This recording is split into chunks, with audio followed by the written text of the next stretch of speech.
Record dulu.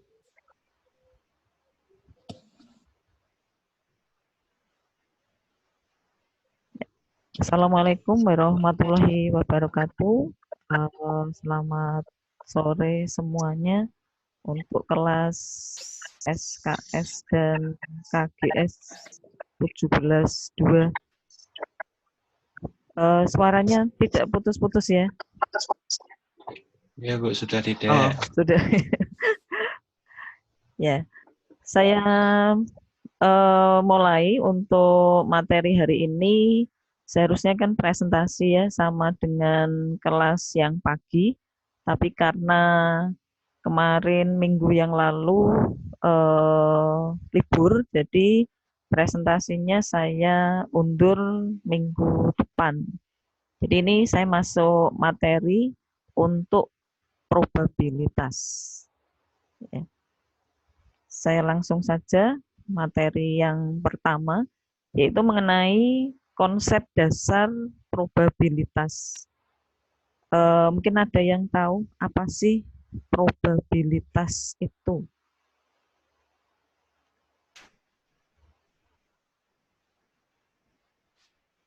Mungkin pernah membaca atau kemarin waktu saya memberikan materi tentang korelasi, ada yang namanya kemungkinan, nilai kemungkinan, nilai probabilitas, ya. Kalau kalau yang kemarin saya menggunakan bentuk signifikan, ya. Signifikannya adalah 0,5%. Kalau di sini nanti kita coba dengan menggunakan istilah probabilitas. Probabilitas itu apa?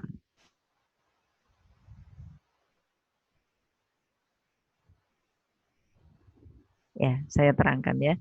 Jadi yang dinamakan dengan probabilitas mungkin pernah menggunakan istilah nilai kemungkinan ya. Di dalam layar di sini juga sudah saya berikan contoh ada gambar dadu ya. Mungkin waktu di SMA atau mungkin pernah mempelajari tentang kemungkinan yang muncul. Kemudian kita bisa menghitung untuk bentuk dari permainan dadu tersebut. Jadi kalau misalnya saja yang muncul mata 3 atau mata 2 ataukah yang bermata 6, itu kemungkinannya berapa. Ya, jadi di sini kita menggunakan istilah adalah probabilitas atau nilai kemungkinan. Kita lihat di dalam pengertiannya. Yang dinamakan dengan probabilitas karena statistik itu berpengaruh pada probabilitasnya, nilai kemungkinannya, nilai kalau di dalam perhitungannya adalah signifikan. Yang kita maksudkan di probabilitas di sini adalah suatu tingkat keyakinan dari seseorang untuk menentukan terjadi atau tidak terjadinya suatu kejadian.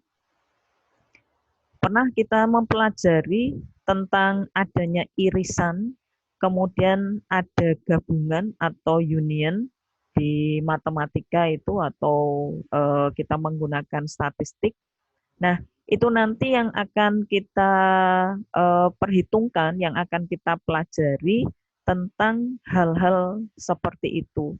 Jadi ada penjumlahan, ada pengurangan, kemudian ada perkalian. Ya.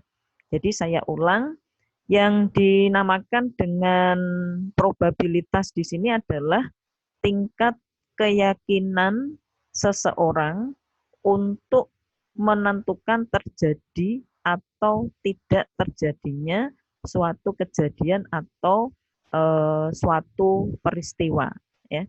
Kemudian rentangan probabilitas di dalam statistik ini adalah 0 sampai dengan 1. Jadi tidak ada nilai probabilitas itu nilainya 2 atau lebih dari itu.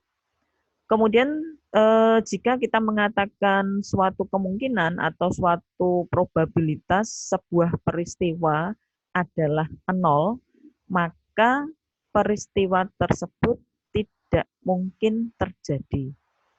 Tetapi kalau kita menyebutkan bahwa nilai dari suatu peristiwa, suatu probabilitas itu adalah 1, maka peristiwa ataukah dari keadaan tersebut pasti terjadi. Ya, jadi kita pernah mungkin dengan menggunakan ya tidak sengaja pakai statistik ya, kemungkinan ini peristiwa ini akan terjadi atau kemungkinan juga peristiwa ini tidak akan terjadi. Itu sudah termasuk ke dalam suatu peristiwa di probabilitas. Contohnya seperti ini ya. Kita ambil pada percobaan atau kegiatan, misalnya pertandingan sepak bola antara Persib dengan PSIS. Kemudian hasilnya di situ ada 3 kemungkinan di mana PSIS itu menang, kemudian PSIS itu kalah, atau hasil yang ketiga itu adalah seri, ya. Nah, kemudian peristiwanya apa? Peristiwa di sini ternyata kejadiannya adalah PSIS yang menang. Nah, ini yang disebutkan sebagai bentuk probabilitas, nilai kemungkinan yang bisa saja terjadi, bisa saja tidak terjadi. Ya, itu dari suatu contoh untuk suatu pertandingan. Ataupun contoh-contoh yang lain mungkin nanti bisa Anda cari, kemudian Anda terapkan dalam suatu kejadian, itu bisa termasuk ke dalam probabilitas. Kemudian manfaatnya apa sih di dalam statistik kita menggunakan probabilitas di sini? Manfaat untuk mengetahui probabilitas suatu kemungkinan adalah membantu melakukan pengambilan keputusan yang tepat. Karena kalau kita menggunakan pengambilan keputusan yang tepat, itu nanti akan mengakibatkan hasil dari penelitian itu sempurna. Maksudnya kalau kita lihat di dalam korelasi yang kemarin, prosesnya ataukah dalam koefisien korelasinya hasilnya adalah 0,99. Jadi prosesnya itu jauh lebih baik sesuai dengan keadaan yang sesungguhnya, sehingga probabilitas atau kemungkinan itu harus digunakan. Contohnya di sini adalah kalau saya hubungkan dengan akuntansi ya, yaitu adanya pembelian harga saham berdasarkan analisis harga saham. Jadi kita bisa menganalisis apakah harga saham itu dalam kondisi yang sekarang, misalnya dengan adanya wabah ini, harga sahamnya bagaimana? Harga saham dari perusahaan kita apakah baik, kemudian stabil, ataukah bisa saja dalam posisi yang turun atau melemah, dan juga pada akhirnya kita harus kalah. Ya, itu suatu contoh di dalam suatu probabilitas. Kemudian untuk manfaatnya pun juga bisa kita lihat bahwa di sini kita bisa menentukan keadaan yang sesungguhnya. Kemudian yang lainnya lagi adalah kalau sudah berhubungan dengan probabilitas, kita akan mengetahui istilah-istilah yang ada di nilai kemungkinan tersebut, yaitu ada yang namanya ruang sampel, ada yang namanya titik sampel, dan ada yang namanya kejadian. Yang dinamakan dengan ruang sampel atau semesta, ya mungkin masih ingat-ingat untuk matematika yang seperti ini, ada yang dinamakan dengan semesta, itu merupakan himpunan dari semua hasil, semua outcome-nya, ya, yang mungkin dari suatu percobaan. Misalnya saja dari satu kelas, yaitu dari KGS dan SKS, Itu yang saya sebut sebagai semesta. Kemudian ada yang dinamakan dengan titik sampel. Kalau titik sampel itu merupakan tiap anggota atau elemen dari ruang sampel.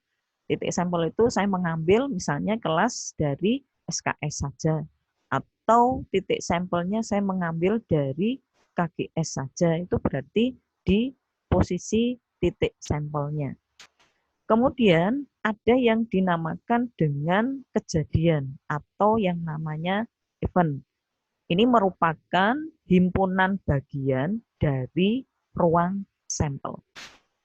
Himpunan bagian itu misalnya saya mengambil sebagian yang ada di kelas SK dan sebagian yang ada di kelas KGS ya. Jadi kalau misalnya nanti saya menggunakan suatu gambaran, ada yang dinamakan dengan irisan, ada yang dinamakan dengan himpunan ya atau union gabungan ya. Nah, kita lihat di sini contoh dari suatu percobaan, kemudian ruang sampelnya dan kejadian. Misalnya percobaan dari pelemparan sebuah dadu, kemudian mencatat angka yang muncul. Ya, kalau kita menggunakan dadu berarti ada mata 1 sampai mata 6 ya, maksudnya dari titiknya itu. Kemudian ruang sampelnya berarti ada 6. Saya menggunakan S itu berarti semesta. Di sini himpunannya adalah 1 sampai dengan 6.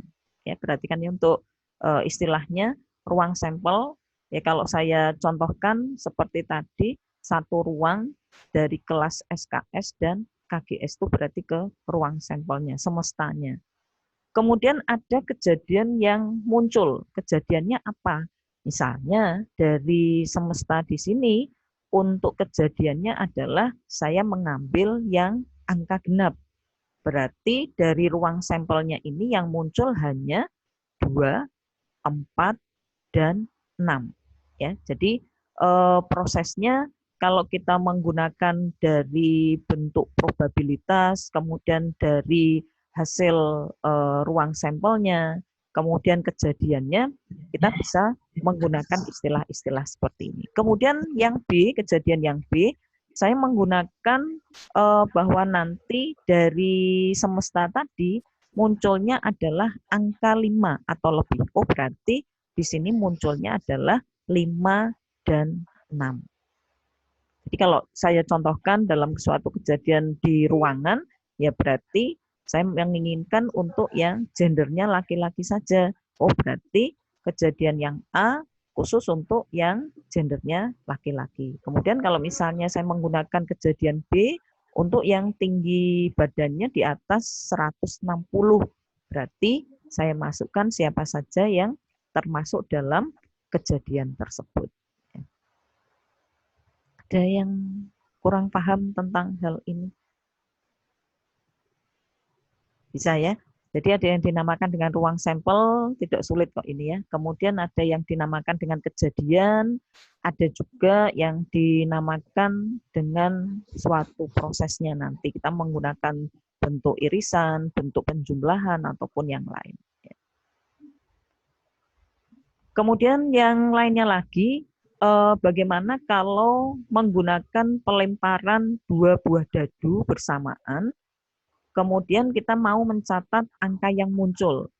Berarti kan di dalam ruang sampelnya, berarti di sini nanti kalau hanya 1, berarti kita tulisnya tadi kan 1, 2, 3, sampai 6.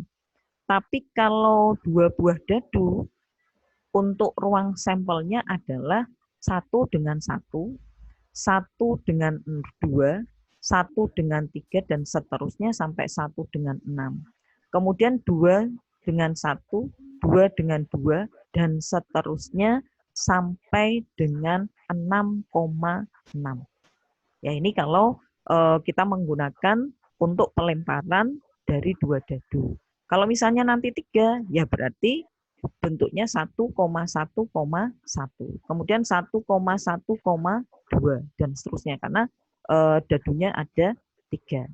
Kemudian untuk kejadiannya yang A Di sini munculnya angka yang sama pada kedua dadu. Berarti kita saring dari ruang sampel tadi, S tadi semestanya, 1,1, 2,2, 3,3, 4,4, dan seterusnya sampai 6,6. Kemudian yang B, ini adalah kejadian munculnya jumlah angka 10 atau lebih. Kalau 10 atau lebih berarti kita masukkan dari ruang sampel tadi yang hasilnya kalau dijumlahkan itu adalah 10 dan seterusnya. Contohnya 4,6. Jadi 4 sama 6 kalau dijumlah berarti 10. 5,5, 5,6 itu 11, 6,4 dan seterusnya sampai 6,6. Berarti di sini untuk kejadian-kejadian, suatu kejadian itu bisa saja kita munculkan, ya, tidak hanya yang jumlah angkanya 10, tapi kita menginginkan misalnya kejadiannya yang jumlah angkanya kurang dari 10, misalnya 5 ataukah berapa. Itu berarti istilahnya kita menggunakan kejadian. Ya. Kemudian untuk proses yang lain. Nah, ini yang penting yang nanti bisa kita gunakan dalam penelitiannya nanti, yaitu operasi-operasi dalam suatu kejadian. Ada yang namanya irisan atau yang kita sebut dengan intersection, kemudian ada yang dinamakan dengan gabungan atau union, dan ada yang dinamakan dengan komplement. Ya, contohnya ini, kalau saya tampilkan, mungkin Anda ingat waktu pelajaran matematika, ya, ada gambar seperti ini. Mungkin kalau yang punya adik kemudian ditanyakan irisan ataukah bentuk yang seperti ini yang dinamakan dengan gabungan, kemudian ada yang bentuknya seperti ini yang dinamakan dengan komplement, ya. Nah, kita lihat dulu apa sih yang dinamakan dengan irisan. Jadi kejadian-kejadian tadi, contohnya yang di slide sebelumnya itu adalah dari 2 buah dadu yang jumlahnya di atas 10, ataukah yang jumlahnya di bawah 5 ataupun yang lain, ya. Nah, kalau irisan itu berarti dari 2 kejadian, irisan 2 kejadian A dan B dinyatakan dengan simbol seperti ini. Jadi A, kalau kita menggunakan U-nya terbalik, ya. Tapi ini kita membacanya A irisan B. A irisan B. Ini merupakan kejadian yang elemennya termasuk dalam A dan B. Kalau kita menggunakan istilah seperti ini. Kemudian bentuknya seperti apa kalau kita menggambarkan? Ya, kalau digambarkan ini kejadian A, saya beri warna merah. Kemudian ada satu lagi kejadian B yang saya beri warna hijau. Kemudian irisannya itu berarti yang di tengah-tengah. Ya, ini kejadian yang elemennya termasuk dalam kelompok kejadian A dan kejadian B. Kita lihat lagi yang berikutnya. Kalau menggunakan bentuk gabungan. Kalau gabungan dari 2 kejadian tadi, antara A dan B, dinyatakan dengan A, U, B. Ya, U-nya ini union. Kemudian merupakan kejadian yang mengandung semua elemen yang termasuk A atau B atau keduanya. Gitu ya. Kalau tadi di dalam irisan itu adalah termasuk dalam A dan B, kejadiannya itu termasuk ke dalam A dan B. Kemudian kalau kita menggunakan di dalam bentuk union, berarti di sini nanti gabungannya. Gabungan yang termasuk di A atau gabungan yang termasuk ke B ataupun kedua-duanya. Nah, nanti saya kasih contoh bentuknya seperti apa sih, ya. Saya masukkan lagi yang ketiga dulu, ya, komplement. Kalau komplement itu berarti dinyatakan dengan A, terus ada tanda petik 1, ya. Ini kalau dibaca komplement A. Himpunan semua elemen dalam semesta tadi yang tidak termasuk dalam A. Kalau kita menggunakan komplement berarti yang tidak termasuk. Contohnya yang gendernya laki-laki, berarti gender perempuan tidak termasuk dalam gender laki-laki. Contohnya ini ya, biar lebih gampang dalam pemahaman. Nah, kita lihat dari suatu percobaan yang pelemparan sebuah dadu, saya hanya menggunakan satu dadu, kemudian mencatat angka yang muncul. Ya, jadi ruang sampelnya kan berarti hanya 6. Ruang sampelnya 6 ya. Kalau 2 dadu kan berarti ruang sampelnya banyak. Kemudian kejadian munculnya angka genap di sini adalah 2, 4, dan 6. Sedangkan kejadian yang B itu munculnya untuk yang angkanya 5 atau lebih. Berarti kejadian B itu hasilnya 5 dan 6 saja. Kemudian kalau kita mau menentukan berapakah irisan dari kejadian A dan kejadian B, irisan, berarti yang termasuk ke dalam keduanya. Kalau digambarkan seperti tadi, yaitu dalam lingkaran, kemudian lingkaran B, yaitu untuk yang peristiwa di B, kemudian kita menggunakan irisan, berarti di sini yang masuk keduanya. 2, 4, 6, sedangkan yang 5, 6. Nah, berarti yang muncul betul, yaitu 6 saja. Ya, karena kalau digambarkan di A itu 2, 4, 6, yang di B 5, 6, berarti yang masuk di dalam irisannya hanya di 6-nya saja. Sedangkan kalau gabungan, namanya saja gabungan, berarti di sini nanti masuk 2, 4, 6, kemudian 5. Nah, yang 6-nya di sini ada 2, tetap dimunculkan tapi hanya 1. Ya, walaupun di situ ada 2 untuk 6-nya. Itu yang dinamakan dengan gabungan. Ya, paham ya di sini ya? Ya, contoh-contoh seperti tadi, kalau saya menggunakan bentuk irisan, berarti dari satu kelas SKS dan KGS, mungkin saya bisa menggunakan yang sama-sama untuk tinggi badannya 170. Berarti saya menggunakan irisan yang posisinya dari A dengan yang B, berarti termasuk di situ. Kalau gabungan ya berarti semuanya, ya semuanya. Jadi 2, 4, 5, dan 6. Kemudian kalau komplement, yang namanya saja komplement, komplement itu berarti di luar dari A. Kalau komplement A ya, berarti kalau komplement A yang tidak termasuk di 2, 4, 6. 1, 3, 5. Sedangkan kalau komplement B berarti berapa?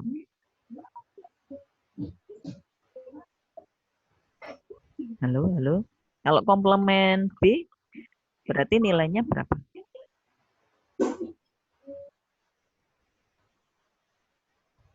Kalau yang B kan di sini 5, 6. Berarti komplement B berarti 6. Terus 1, 3, 5. Kok 6? Komplemennya B. Komplement itu berarti di luar dari 5 dan 6. Berarti berapa? 3, Bu. 3. Ya, 3. Terus ada lagi. 1, 2, 3, 4. Ya, 4, Bu. betul. 1, 2, 3, 4. Yuk. Semua jawabannya tadi dirangkum jadi 1 sama Mbak siapa. Ya, jadi hasilnya adalah 1, 2, 3, dan 4. Ya, karena ya komplemennya dari B. Kalau 6 ya bukan, karena itu masih termasuk di dalam kejadian yang ada di B. Tapi kalau namanya komplement berarti di luar dari 5 dan 6. Ya. Kemudian yang lainnya, kita lihat di sini, contoh perhitungan untuk titik sampel. Nah, sekarang kalau sudah masuk seperti ini dalam soal-soal 3 buah koin uang logam dilempar sekali. Kita punya uang logam dilempar sekali, kemudian banyaknya titik sampel dalam ruang sampel. Koin pertama menghasilkan 2 hasil yang mungkin. Ya, kalau kita punya uang 1.500 atau yang 200 atau 100, itu kemungkinan yang muncul kan hanya muka sama belakang. Tidak ada yang lain ya, karena hanya 2 sisi. Kemudian untuk tiap koin atau tiap hasil di koin 2 itu juga menghasilkan 2 hasil yang sama, yaitu muka sama belakang. Begitu juga untuk koin yang ketiga. Koin yang ketiga itu juga menghasilkan 2 hasil yang mungkin, yaitu muka dan belakang saja. Sehingga kalau ditanyakan berapa sih titik sampel dari 3 koin tadi, kita hitung 2 kali 2 kali 2. Berarti 8. Paham ya? Hitungan ke titik sampel ya. Kalau nanti saya memberikan contoh soal, berapakah titik sampel untuk 2 dadu yang dilempar. Ya. Kalau ini untuk koin gampang karena sisinya hanya 2. Ya, tidak bisa yang lain. Ya, kalau yang lain berarti kita menggunakan kubus, itu berarti ada 4 sisi. Kalau kita menggunakan ya paling tidak itu ya, seperti halnya di mana untuk dadu itu. Nah, sekarang dalam perhitungannya kalau kita menggunakan di pohon, diagram pohon itu digambarkannya seperti ini. Koin yang pertama kan hanya satu sisi, maksudnya 2 sisi tapi sekali ya, muka dan belakang. Kemudian kalau koin yang kedua, berarti kan ada 2 koin, berarti muka belakang untuk koin 1, kemudian muka dan belakang untuk koin yang kedua. Kemudian koin yang ketiga, berarti di sini kita gunakan dengan cara seperti ini, sehingga nanti kalau ditanya berapakah hasil yang muncul, berarti di sini Anda bisa menyebutkan 1 di koin yang pertama M, koin kedua M, koin yang ketiga M. Karena ada 3 koin. Berikutnya lagi berarti dari M, M, dan B. Berikutnya lagi yang ketiga berarti di sini kita menggunakan M, B, M. Sampai yang terakhir yaitu B, B, B. Nah, kalau dihitung kan nanti ada 8. 1, 2, 3, 4, 5, 6, 7, 8. Ya, 2 kali 2 kali 2. Hasilnya 8 untuk titik sampelnya. Sekarang kita coba yang lain. Di dalam pendekatan probabilitas. Untuk pendekatan di dalam probabilitas nanti ada istilah pendekatan klasik, ada istilah pendekatan relatif, dan ada istilah pendekatan subjektif.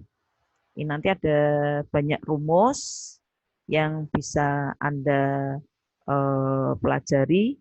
Ya. Kalau kita menggunakan yang pendekatan klasik, jumlah kemungkinan hasil dibagi dengan jumlah totalnya kemungkinan hasil. Contohnya ini, pada kegiatan mahasiswa belajar, semua hasil ada yang sangat memuaskan dan terpuji. Kemudian untuk datanya kita gunakan di dalam hasilnya nanti seperti ini ya. Ini untuk yang pendekatan klasik. Jadi saya memberikan posisinya sampai di sini dulu ya, sampai ini ya. Jadi minggu depan nanti saya lanjutkan mulai dari pendekatan probabilitas. Tapi perhatikan untuk minggu depan saya berikan materi, bukan materi ya, tapi Anda harus presentasi. Kemudian untuk caranya, maksudnya di materinya nanti saya kopikan ke WA saja ke siapa. Kemudian bisa chat ke saya ya. Ada pertanyaan untuk hari ini? Nanti untuk absennya saya beritahu dulu ya, karena ini harus saya proses dulu masuk ke Siakat, kemudian baru bisa absen. Kalau dulu kan tidak ya bisa langsung absen ya, kalau sekarang sudah dibuat sedemikian rupa jadi absennya otomatis sudah terdeteksi. Ya. Saya akhiri dulu ya. Absen Siakat ya. Nanti saya beritahu untuk linknya. Kalau sudah saya kopikan di Siakat nanti bisa langsung absen. Tapi kalau belum berarti belum bisa. Ya, harus ke Siakat, harus masuk dulu. Iya. Ya. Saya akhiri dulu. Selamat malam. Wassalamualaikum warahmatullahi wabarakatuh. Waalaikumsalam warahmatullahi wabarakatuh.